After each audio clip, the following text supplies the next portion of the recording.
νομίζω κάνει φοβερή δουλειά στην Ομόνοια.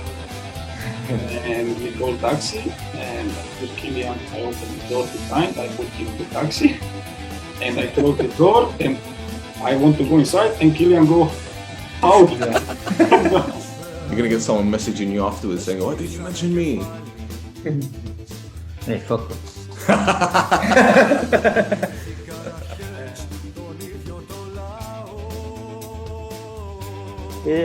She say, I cry because you are here today.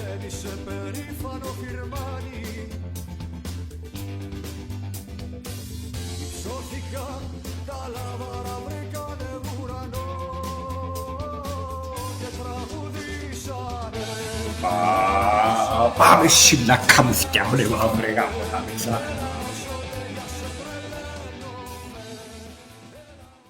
Hello and welcome to the No Choftes podcast, the Alpha podcast. I'm delighted to be welcoming back a friend of the network and regular guest of mine. He's been so generous with his time over the years to talk about his superb books. Today's guest has been a regular on the show, always generous with his time and allowing me to interview him and talk about his many books. My guest, Wayne Barton, is a prolific book writer. Books have now taken almost the whole shelf on my bookshelf, and he's rightly lauded for his work. And former Man United chairman Martin Edwards described him perfectly as the preeminent writer on Manchester United. And I can't argue with that. People know I'm an unashamed fan of yours, Wayne. And if it's not books you're writing, it's hosting podcasts with Paul Parker and Patrick Barkley, among others. Now, the book we're going to talk about today, Wayne's latest book, is the biography on Wayne Rooney. And it's titled Wayne Rooney, Teenage Kicks, a street footballer who ruled the world. It is the first comprehensive biography of Rooney's playing career, and includes brand new stories and exclusive new insights from former teammates, plus unique archive images. And for the first time, Rooney's career is recounted in full and scrutinized in depth. Wayne, welcome to the show. How are you, my friend? I'm not bad. How are you? I'm good. Before we start discussing the book, just want to say that even though we've known each other for so long, spoken many times, meeting you outside Old Trafford very recently was fantastic. Almost like a culmination of a long journey. Yeah, and we've done it twice now. I mean, it's like we have bus. Become regulars. Yeah. Wayne, let's kick off with you telling everyone why you wrote the book. I mean, it's a slight departure from your usual biography, isn't it? Talk us through about how the idea for the book came about. Yeah, it is a little bit different because anyone who's read my work knows that I tend to stick my head in the past. This one, look, my writing profile rose almost exclusively thanks to something that I wrote on Rooney for a blog that I was writing on over 10 years ago when he put in his first transfer request. I wrote a blog and it got picked up. It went viral as it was then. I was on CNN talking about it and stuff like that. And it was an open letter, one of those cringy things. But at the time, it wasn't like an open letter begging him to stay or anything. It was more like, if you leave, you're turning your back on the history that you stand to create if you stay. And like, you're the one who will lose out on that because, it's within your grasp. Imagine being like, because those records of, Bobby Charlton's, they stood for generations. Also, how long it took Ryan Giggs to break the appearance one and then set the new one, which will probably never be broken. So the goal one, so like, he knew that it was in his reach to do that if he stayed. And so that's what I was basically writing about. And so from that moment, basically, I'd always felt like this sort of obligation to always talk about Rooney whenever I should. And obviously we followed his career as United fans as well, and saw that sort of argument of, has he reached his potential, has he surpassed his potential, all that sort of stuff. Why isn't he the best in the world? Why are Ronaldo and Messi able to go on for so long? All those kind of conversations. And so I think at the time I started writing books, I just sort of presumed that one day there'd be a book about Wayne Rooney in there. So I was always like doing all my research, making sure that I'd saved everything I needed to save, got folders of newspaper clippings. Every time I did an interview, I'm making sure that I'm just getting a few little bits about Rooney, that sort of stuff. But the emergence of the book and how fast it came along was it was my agent. He just said to me when we were talking about another book, and then Rooney retired, and he said, I think you probably, everyone on Twitter was saying to me, oh, you're going to write a Rooney book now he's retired. so my agent saw all that and he just said, look, people are asking for it. We should see if we can deliver it. And we did. He said, are you in a good position to do it? And I sent him a screenshot and some pictures of like all my research, what was already ready to do it. And he said, all right, we'll get on it then. Yeah. So yeah, that's why basically. And it's such an interesting character study that, he's the leading goal scorer in Manchester United in England history. He's done some extraordinary things. I was very keen to tell that story. Excellent. I mean, Rooney was identified very, very early on as a prodigious talent, and it proved very difficult for Everton to hold him back from playing in the first team. And you talk about that in the book. Moyes' manager at the time resisted, though, didn't he? Yeah, obviously Moyes came in at a time, he succeeded Walter Smith at a time when Rooney was on the periphery anyway. I mean, he was still young. I think he was only just 16 when Moyes came in. So, but he'd inherited this incredible talent who was doing incredible things at youth team and reserve team level. In the reserves, I think probably in the weeks before Moyes signed, or maybe the weeks after, he played in a reserve game against United where he absolutely bullied David May, and May was like a seasoned defender, and he absolutely bullied him in a reserve team game. And he showed that confidence. Obviously, he'd already been showing it in first team training with the likes of Alan Stubbs and Joseph Yobo. And if anyone remembers Yobo, he's an absolute unit. So Rooney wasn't showing any fear in these things. So it was very much a case of, Rooney's going to play. And Moyes wanted to. I think there's some rules at first that prohibited him because he was still in school and they were trying to get around that. I believe that was one of the early rules. And then I do think that Moyes wanted to play him as soon as he could because Moyes had this idea that it was, it would be his introduction to it. Do you know what I mean? Like he was introducing Rooney into the football world, which would be a feather in his cap. And obviously, as soon as that chance came around in the following season, he didn't hold back. He was playing him straight away. His management, obviously the management of Rooney and Moyes and how that was handled was very difficult. I think like even a more experienced manager would have found it difficult because Rooney, at the club and the level and profile that Rooney was at and the level of his stardom and how quickly he became a star name in the league, any other manager, you're really only talking maybe Fergie at United, Wenger at Arsenal. Maybe Wenger also wouldn't have handled him completely properly, but a very small number of managers and clubs who could have probably handled that as well as Moyes did, to be fair. Very difficult for him to deal with. It looked like it was a blessing, but it turned out to be not so. And anyone who reads the book will probably remember it as they're going across it, like, oh yeah, that actually happened the way that it did. And yeah, it was a very difficult situation for him because as much as it looks like Moyes was out of his depth a little bit, Rooney was also pushing the buttons and making it a little bit too difficult for him as well. I think what's great for reading the book is being a United fan. I'm just focused on his United years. Obviously, there's England. Obviously, there's post-United. But this Everton part at the beginning sort of shapes who, the personality, who Rooney is. And if we go back to, when he was that young, public speaking was never one of his strengths. But you outline in the first few chapters that during his time at Everton, when it came to football, he was very confident in his ability. You could say arrogant even. And this robustness led him to even questioning his manager, David Moyes. Where did this come from? I mean, in the book, you do say it's immaturity rather than unprofessionalism. How did that look to Moyes, to his coach, Alan Irvine, and even to other players?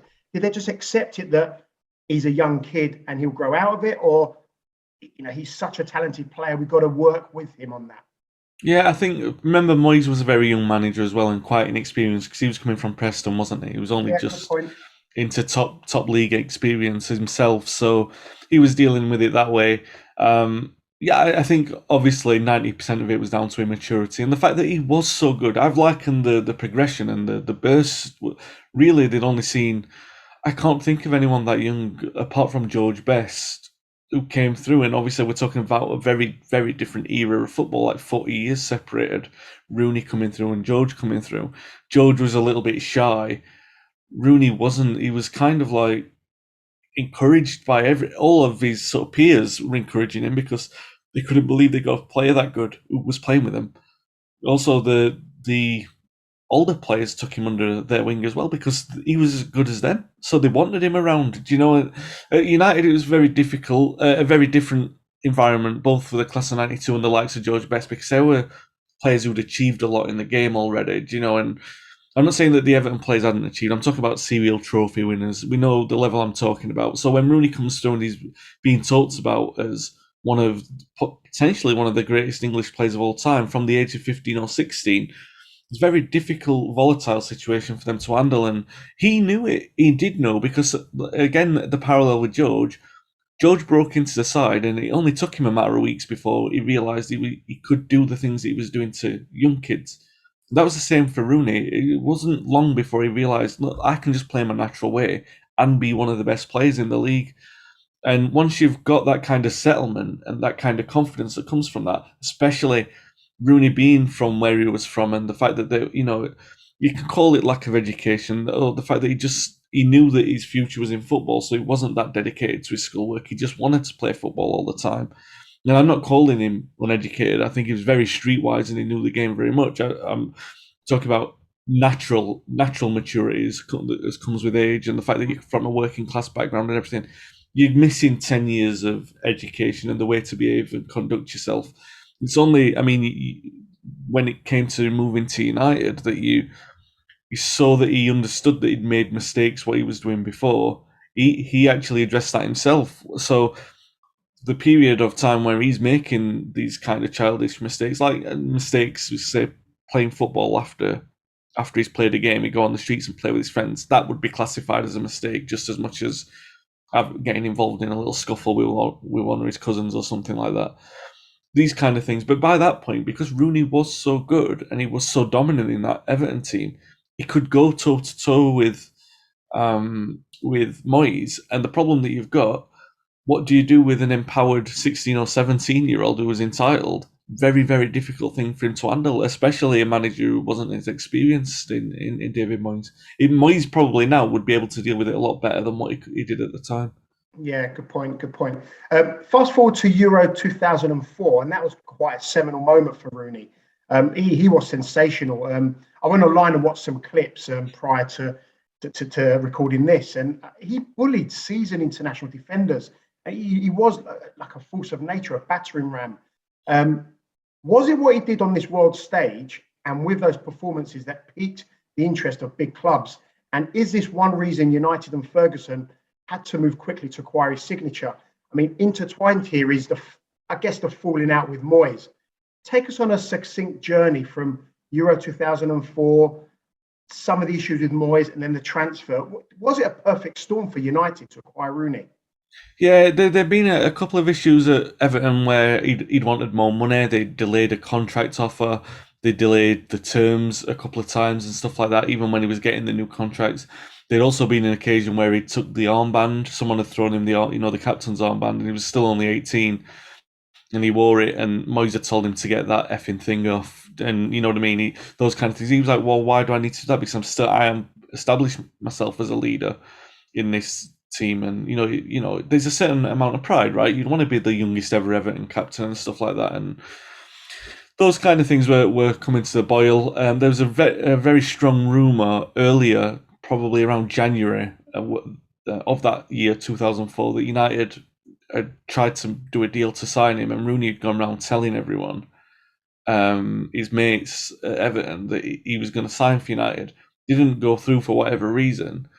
And United signed Louis Saha, and a sign of their ambition for the year was seen when they signed Alan Smith in May, as soon as Leeds weren't relegated. So they weren't looking to sign another striker. And like you quite rightly say, Rooney burst onto the world stage with the European Championship performance. He said in his recent documentary that he felt like he was the best player in the world at the time, and that might have been a stretch. Definitely the best young player in the world. Because he did, you're quite right, he was bullying those defenders. Not just, the famous example is when he tore Lilian Thuram to bits and Thuram was so, he embodied that sort of physicality and strength in a defender. So he'd be the one, like Chiellini, you wouldn't see these players get embarrassed, but he was absolutely embarrassed by him because Rooney just caught him on the hop, and obviously Silvestre brought him down for the penalty, and that would have been the greatest European Championship goal of all time. It would have even eclipsed what Van Basten did because of the youthfulness and the energy of that run. You'd have been talking about it forever. You still talk about the run forever because it was masterful the way that he did it.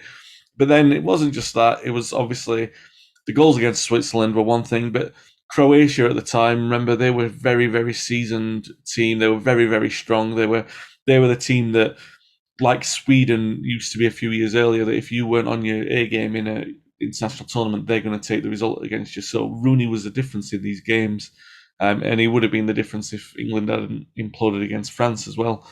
So yeah, and then obviously gets the injury, and then he's out of the rest of the tournament, and England are eliminated as they usually are.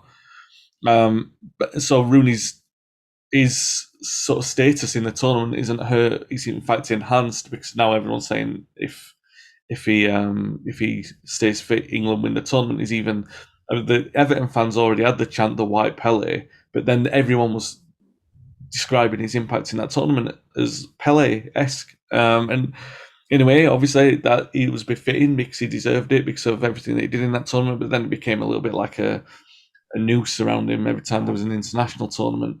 But yeah, that sowed the seed then, because what was he going to do? He wasn't going to stay at Everton. Everton were in a massive financial difficulty. And to be fair, I think if you look at the events the way that they happened, it's very convenient for Everton. They would have been reluctant sellers for sure, but that was an inflated market thanks to Chelsea's recent financial takeover. Mourinho was just taken over as Chelsea manager, so they were spending a lot of money. So there was a very inflated market there. There was an opportunity to capitalise. The other clubs who wanted to keep pace with Chelsea would have to invest a lot of money to get in a player. Where the other clubs were lucky was that Chelsea had already bought their forwards. They bought Drogba. They weren't interested in getting they couldn't.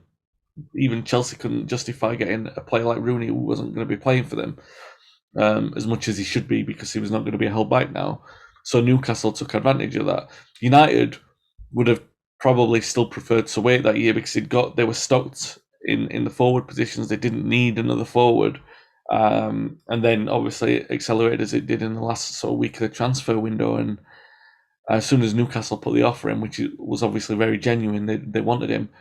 There was this sort of set to where Rooney had asked them to put in a clause where if United had come in a year, would they allow Newcastle allow him to go to United? Obviously, Newcastle were umming and ahhing over that. But if you look at that actually, to me, puts a lot of truth in what had happened in January, because he must have had his heart set on a move to United if he was insisting on a clause like that.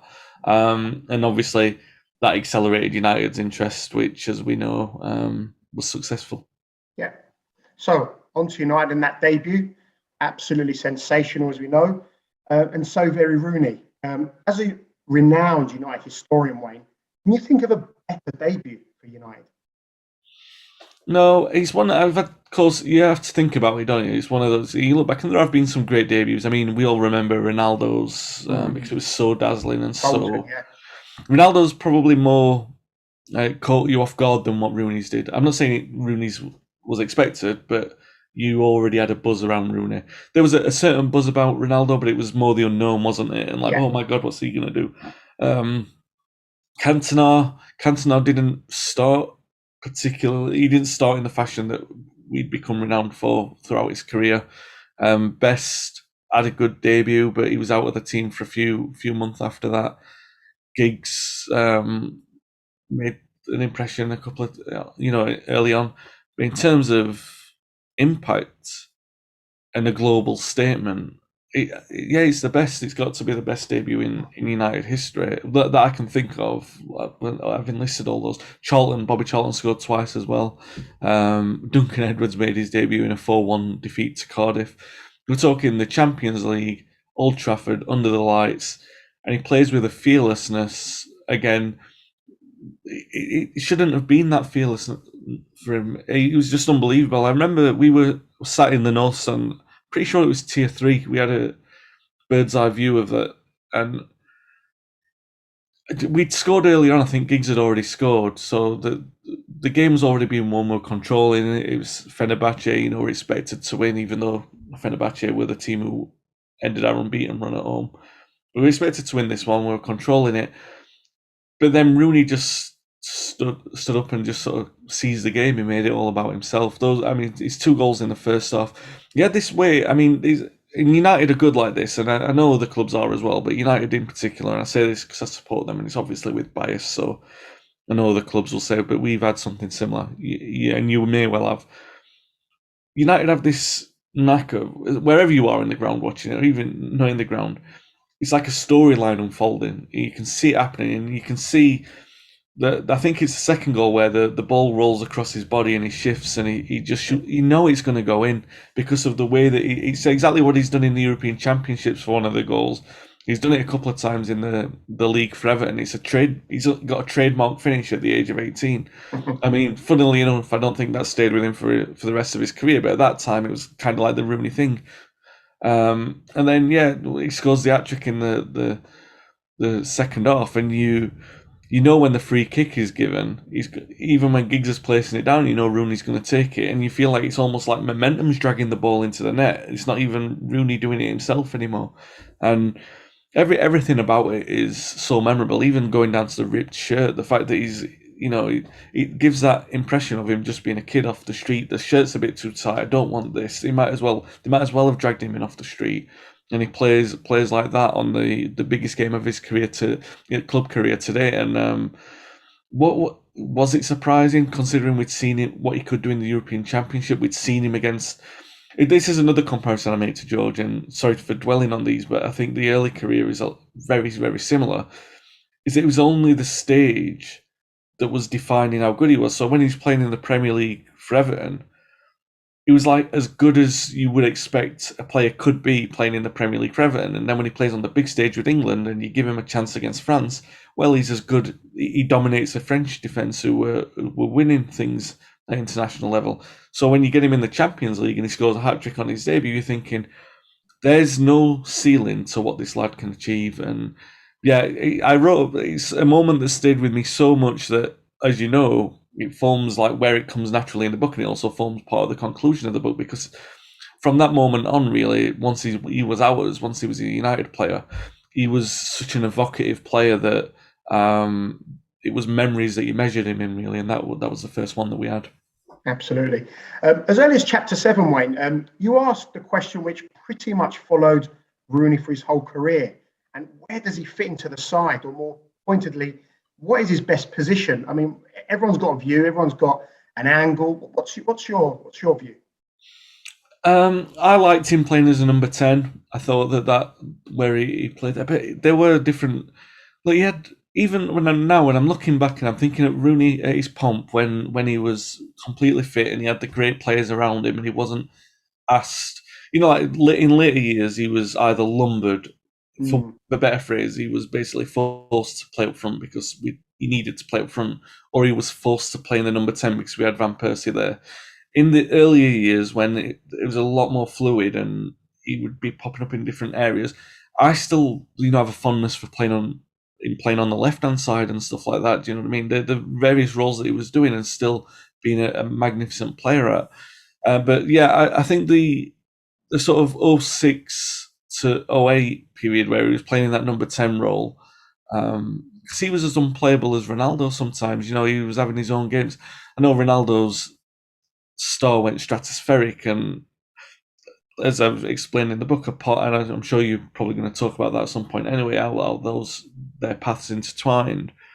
But for that period where he was playing in effectively a withdrawn striker position, like Cantona kind of thing, he's not leading the line, where he's scheming and he's popping up in different areas and stuff like that, and given the freedom to do that, that's when he was at his best. Even when he was playing at number 10 behind Hernandez in 10-11, we saw some of his best form there as well, where he was allowed to influence the game in that forward position but not be tied to the front line of it. And when he was really fit and physically fit and everything like that, then he was absolutely unbelievable, one of the best players in the world. question just popped into my head. At the point Rooney arrived at Old Trafford, was it a mutual need? And what I mean by that is, did Rooney need Ferguson for his guidance, for his development, I guess, as a person as well as a player? But did Ferguson and United also need Rooney? Yeah, no, you're right. You're absolutely right with the first one, because we as we already talked about, he was at this crossroads really, where I think if he'd had stayed another year at Everton, I think he would have gone off the rails. And he was already attracting a few negative headlines anyway, because I think it was just this idea that he was too big for the club, for Everton, and maybe he was. And I don't mean that disrespectfully for Everton. I just mean the level of controversy and the level of publicity that was around him. Everton weren't equipped to deal with that, because that wasn't. They were doing well. They were doing respectfully well, but they weren't equipped to deal with a megastar. They couldn't have handled it. So it was right that it was right for all parties that he moved on when he did. For Rooney especially, because he had that strong arm around him in Ferguson, and also some of those other lads in the dressing room, like Roy Keane and Ryan Giggs, who weren't.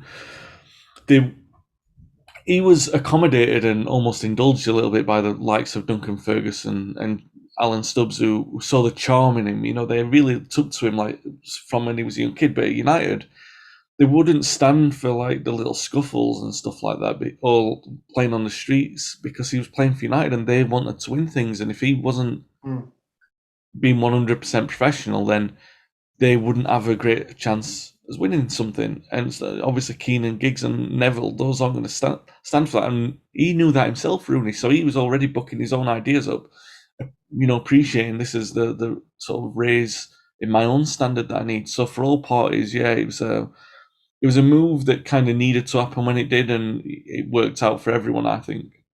Everton.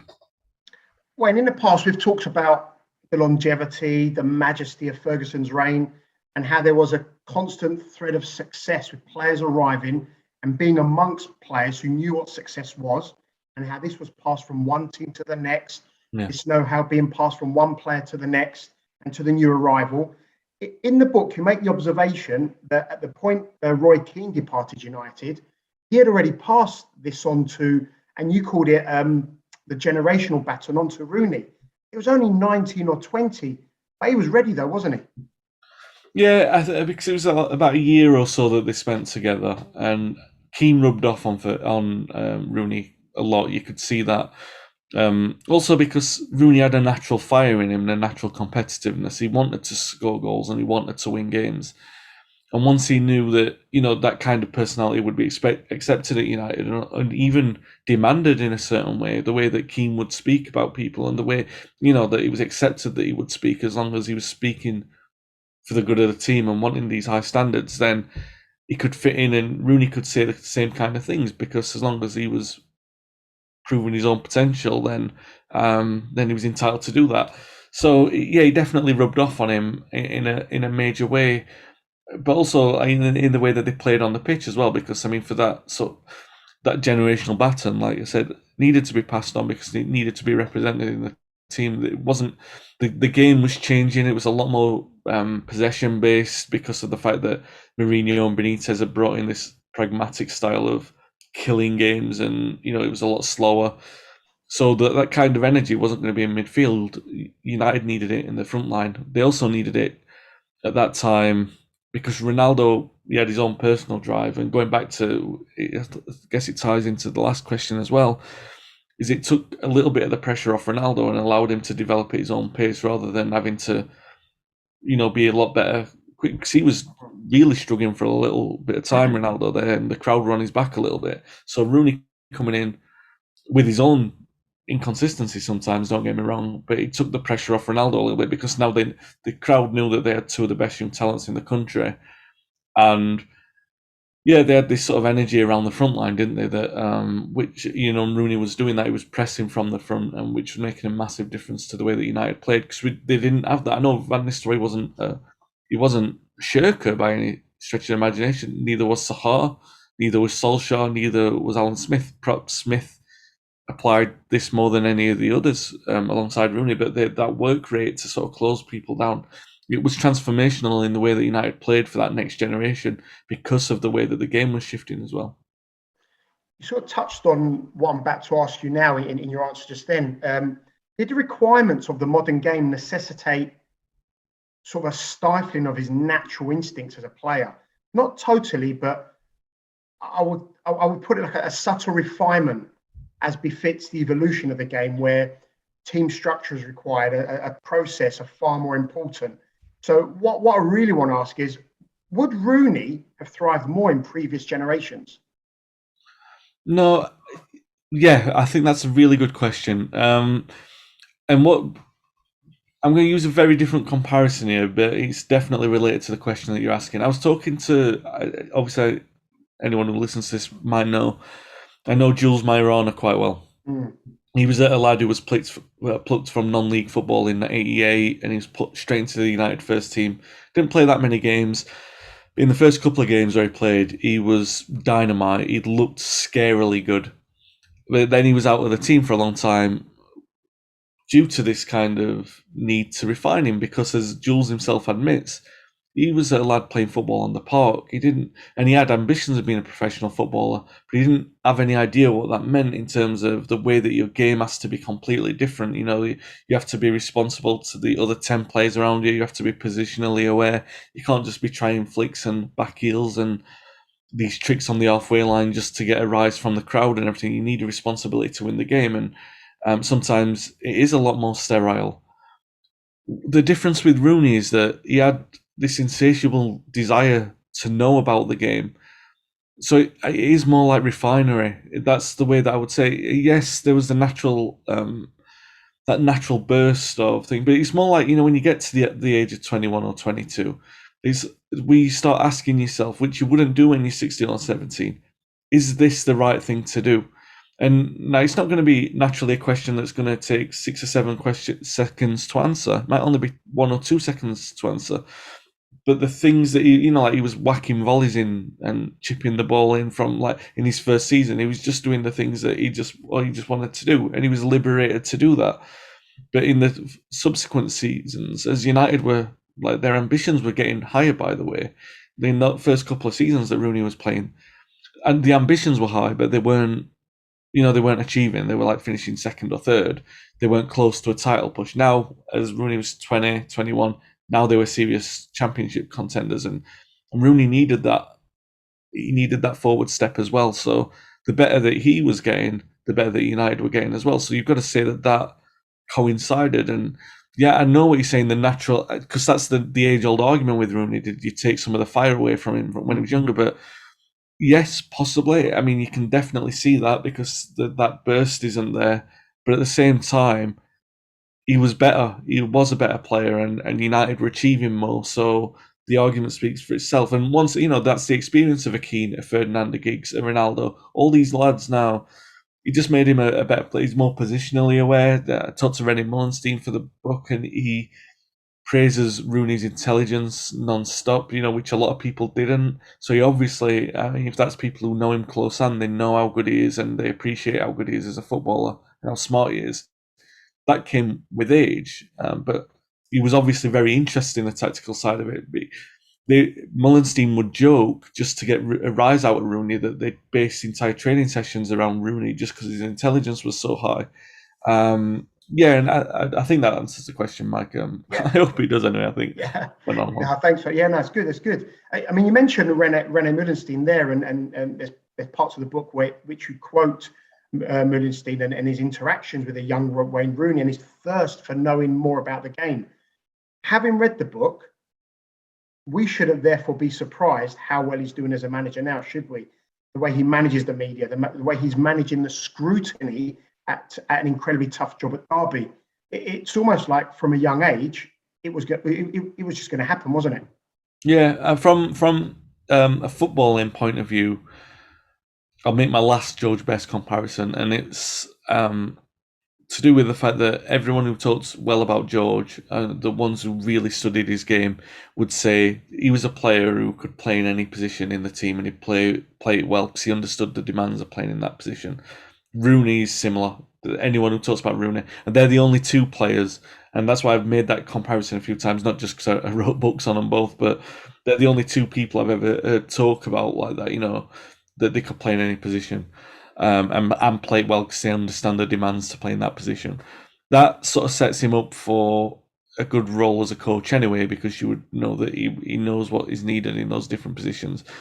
But the other side of it, the pressure, yeah, of course, he's played at the highest level at one of the most successful times and the most highly demanding and critical times for United, because even when they were winning from that period of 07 to 2013 or 07 to 09, which is one of the most condensed successful periods in football history, that there were still criticisms. You know, if United didn't play well in winning, or if they fell behind, or if whatever happened, or something off the pitch happened, there'd be criticism even when things were going great.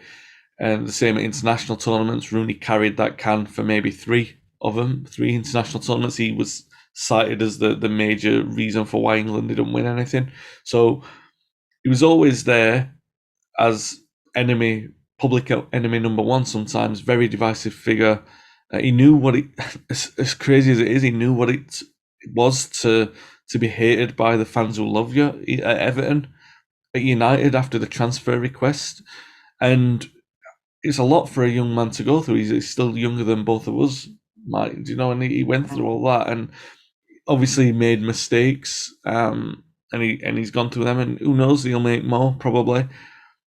But that maturity and that experience has got to set him in good stead. He's still a very young manager, obviously, but all those experiences have got to help. And he's in a very unique position as well, because not many people have achieved what he has achieved under the glare of all that scrutiny. You know, we're talking like in England, in terms of English footballers, Gerrard can't come close to that, and Lampard can't come close to that, and they're the two closest to Rooney. Rooney dealt with perhaps Lampard because Chelsea were more successful on a domestic scale, but Rooney's level of achievement, you know, he was top goal scorer for his club, and he was top goal scorer for his country, all while carrying that weight of criticism. So yeah, now he's in a position at Derby where the criticism isn't that high for it. People are curious about him, aren't they? They're kind of willing him to be good. I think everyone's willing him to become a good manager because we want to see what it could be. Obviously, that criticism is going to come at some point, and he's probably now bracing himself, thinking, "Oh, it's all well and good now. I'm doing well," you know.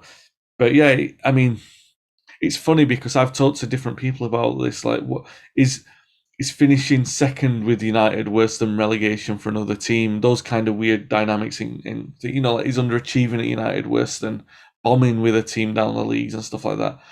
And it's all about different levels of pressure, you know, and that's what it comes down to, and how well you can handle the pressure. And sometimes Rooney hasn't handled it well, but he's on the other side of the coin now, isn't he? He's sort of in a position where, as a footballer, sometimes and everyone was saying this for years, they didn't want the sport to go out of him. So imagine having that kind of conflict within you, where people are saying the thing that they're criticising you for, they don't want you to actually lose. As a manager, he's got that opportunity to be more considered. He doesn't have to react all the time. So it's going to be very interesting to see. I think all those experiences can only help him, because they can't. I can't see how they can hurt. Yeah, I mean, what's good about the book is that it gives us an opportunity to, you know, in 350 odd pages, to look at his whole career and be able to judge him, because we forget how good he is. You know, he's a fantastic player. Wayne, how do we actually remember Rooney the player? Because there was a great quote from Fabio da Silva in the book, who makes what I think is probably one of the most perceptive comparisons in the book. And the comparison is in the productive output of Benzema and Rooney, and compares them to Cristiano Ronaldo. And it is only Ronaldo's freak numbers which put into the shade what Rooney and Benzema achieved for their clubs. And what Fabio said was that only after Rooney departs both United and then Madrid do many appreciate the value of both of them in their own right. I mean, Fabio says Rooney was always that good. So are we unfortunately blinded by what others did to fully appreciate how good Rooney actually was? Yeah, I think absolutely. And the other quote that's in there, and it might be Fabio, it might be Rafa who said it. It was about how whoever Rooney played with at United, he made better. He complemented their abilities. He was never incompatible. If you look back at some of the players in even Cantona, Hughes, you would say that Cole was definitely one. Solskjaer, even Sheringham, all these players, you would say, oh, they're incompatible with someone because their style's not the same. You would never ever say that about Rooney. He was almost like a chameleon. He was almost like, well, Van Persie's got his limitations, so I'll compensate for them. I'll be the alpha number 10. Chicharito, I'll play my style a little bit different. Ronaldo, I can drift wide. Tevez and Rooney together. I would have loved to have seen that for 4 or 5 years because they had such complementary abilities. It was almost like Cole and Yoke again because they were so similar, but even more because Cole and Yoke weren't as similar as Rooney and Tevez. So those kind of things. Rooney played well with even with Welbeck, they had a good understanding, and Welbeck was so unpredictable. So imagine having the composure at that point in his career as he did Rooney to be able to strike up a successful partnership with him as well. So that's like 4 or 5. There was a little while that, and I'm sure if they'd have worked harder at it or worked longer at it, that Rooney and Van Nistelrooy would have been a better partnership than what it was. And that was a little bit less traditional because I think Van Nistelrooy he was the kind of one who preferred to have service rather than play as a dynamic number, a dynamic 9 and 10. Van Nistelrooy always wanted service from whoever he was playing with, where I don't think Rooney would have always been like that. He liked to get on the goals himself. Maybe that would have been the one that would have been a struggle, but everyone else, even Smith, even Sahar, when he played with them, there were very good moments for Rooney because he was that good. And I think that, and you mentioned the point with Benzema and Ronaldo, yeah, it's just an extension of that point, really, that he was able to make good from every partnership that he had, and that's a testament to the quality that he had as an all-round footballer, because a lot of the players we've just mentioned had limitations in one area of the game. And I think on this, I think the book does make an accurate case for Rooney being every bit as good as his contemporaries at the height of his power. And reflecting back, that is correct, isn't it? He was that good. He was that good. Rooney was a winner, is a winner, and him striving for success, demanding it from his club, led him to believing that the club didn't match his ambition. And in your chapter, The Summer of Discontent, that was, I guess, the beginning of the end, and a rift had emerged between the star player at United and the fan base. That never really healed totally for everyone, did it? No, it didn't, and it was a bit weird, really, because you look back over the time. I mean, United have pretty much always been at their best when they've had one of their star players who, I don't want to say in opposition to the manager, but would clearly stand up to the manager.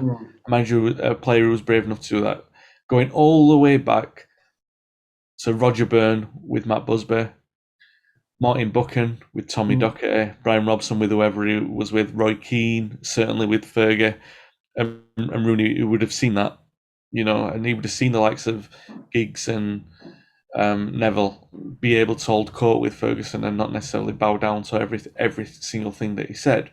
So there wasn't any reason why Rooney there are a combination of elements really that perhaps contributed to that. First of all, that he was Scouse, which is so basic, but it's got to have played a factor in there.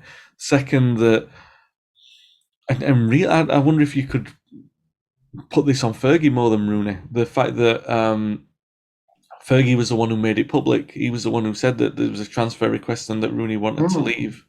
And that we're not ambitious enough, that kind of thing, putting it out there. Now, that was, Paddy Barclay's always said it, that it was one of Fergie's best performances, and I agree, that press conference, and it was a masterclass in how to sort of handle that in a way, but in a way, it kind of projected Rooney as the villain. And I can remember a period of time where everyone was demanding an apology from him at the time of the transfer request. So he signed the new deal, as we all know, and he said sorry. Like he said, "Oh, I'm sorry to the fans," blah blah blah, and then they kept wanting him to say sorry again, Yeah. and it's like, wow, but he already said it, and then they kept saying it, he's going to be sorry. And I think once there was a quote saying, "Well, if I've got to say sorry again, I don't know why, but I will," kind of thing. And I don't think that was particularly held against him as such, but it was kind of like representative of the fact maybe Rooney was a bit tired of it. Like, why do I have to keep doing this? And then the fans were, the timing of the transfer request as well came out on the back of the it was the World Cup, wasn't it, 2010, where he turned to the camera and he'd basically shouted down the camera, and then the press had turned on him earlier in the season where there'd been an infidelity or accusations of an infidelity, and that come just before we played against Everton. Mm-hmm. Fergie rested him from that game, and what happened from that was Fergie said he had an injury, trying to protect him from the bad reception. Rooney comes out and says there's no injury, and I think it was basically like, if you imagine Beckham coming back from World Cup '98, but it going badly, you could have imagined it going a little bit like that. Season starts not quite so well like it didn't in '98, '99, and maybe if Beckham had come out and said, "Oh, I'm not sure about these new players that we've brought in," and then Fergie took that public. I'm not saying that conversation ever happened. I'm just saying if it had happened badly in the way that it did in 2010, this was an example of it and being handled badly. And the United fans looked at it and thought, "Hang on a minute, we've defended you even when you've clearly done things wrong that like a lot of people wouldn't have defended you for, but we've defended you because you were ours."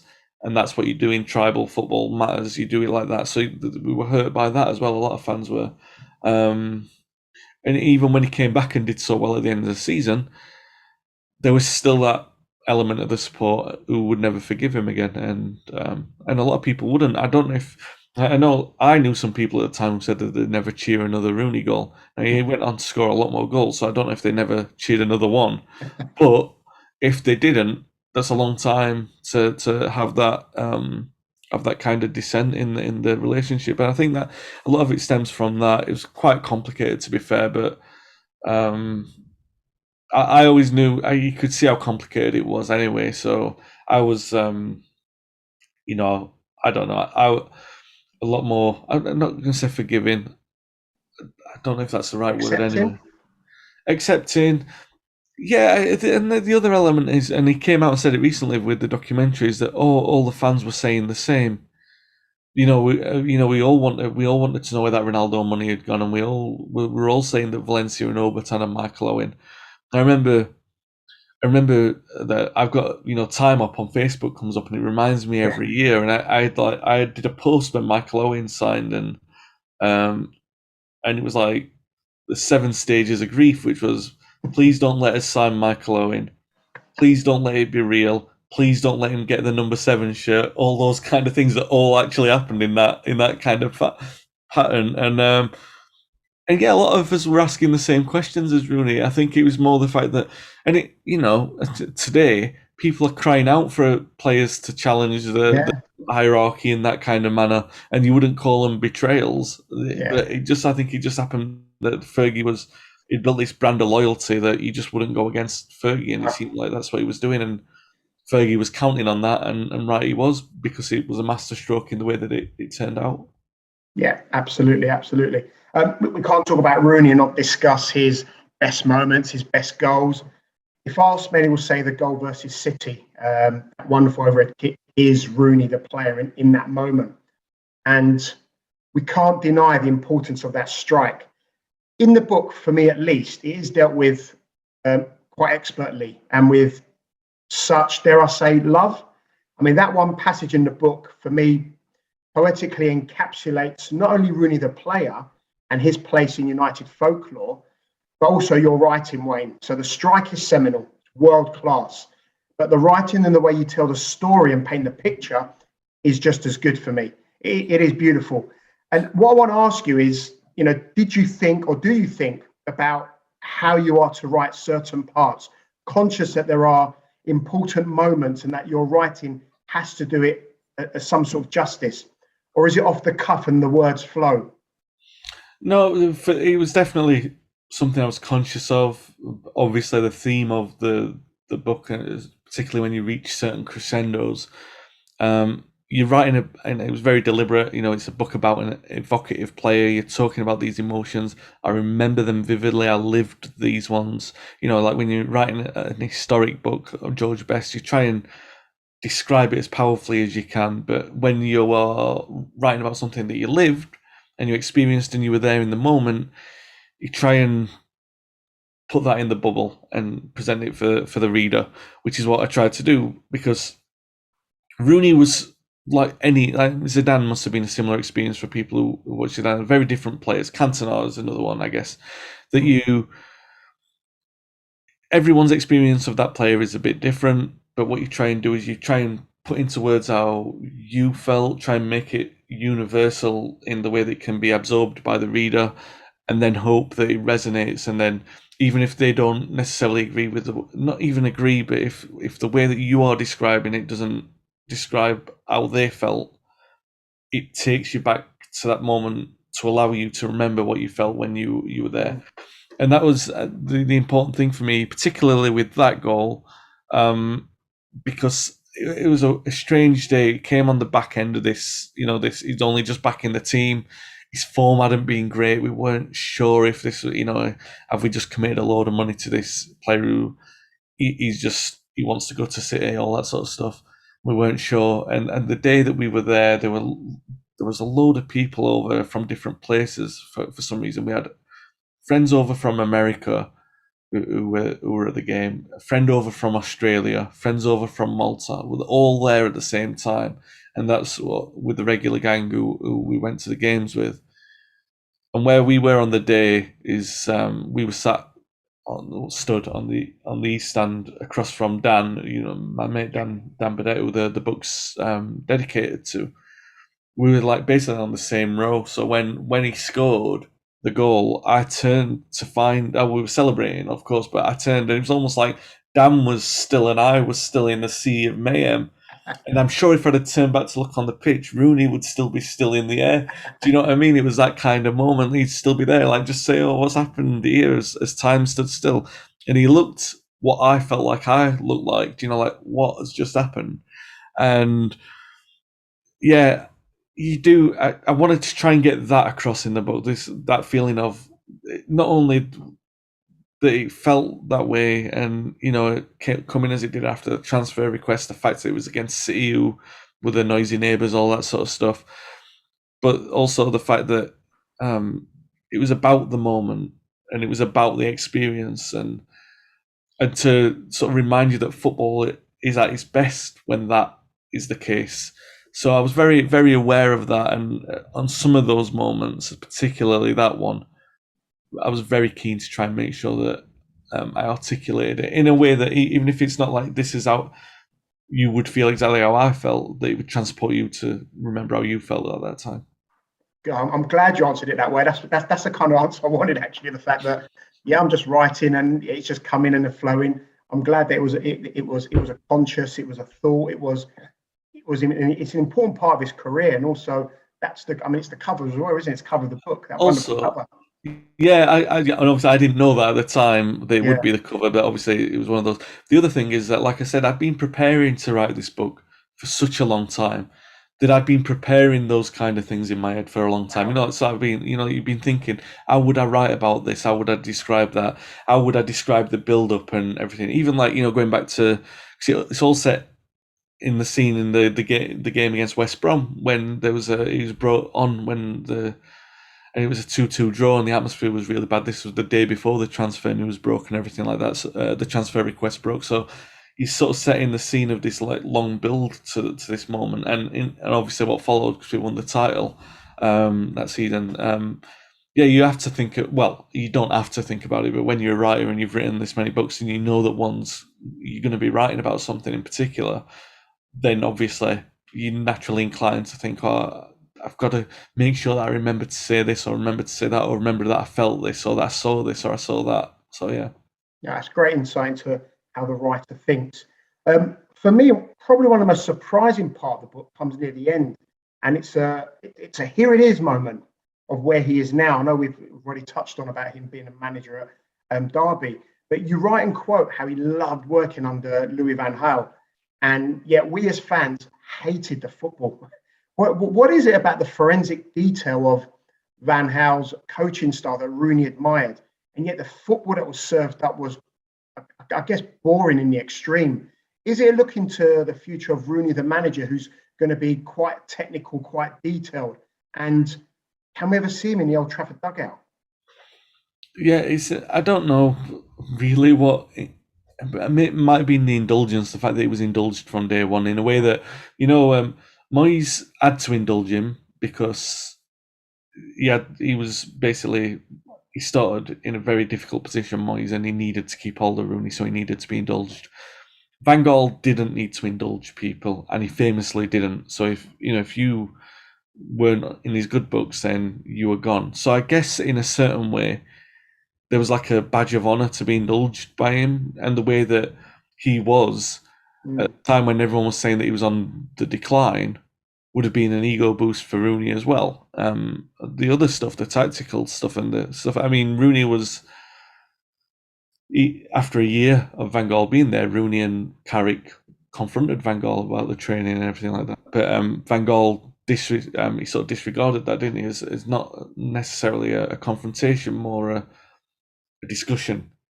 And I think even those kind of things Rooney appreciated. And he was only really there for 2 years. It felt like a long 2 years, but I guess when you've won everything that there is to win, and you're still at a relatively high level, and you've got the security of a long-term contract and you're the captain, I guess there's a kind of investment that tolerates underperformance because you want to be seen to be understanding what the manager's trying to deliver. I really don't know. It's a very fascinating period in United history, and particularly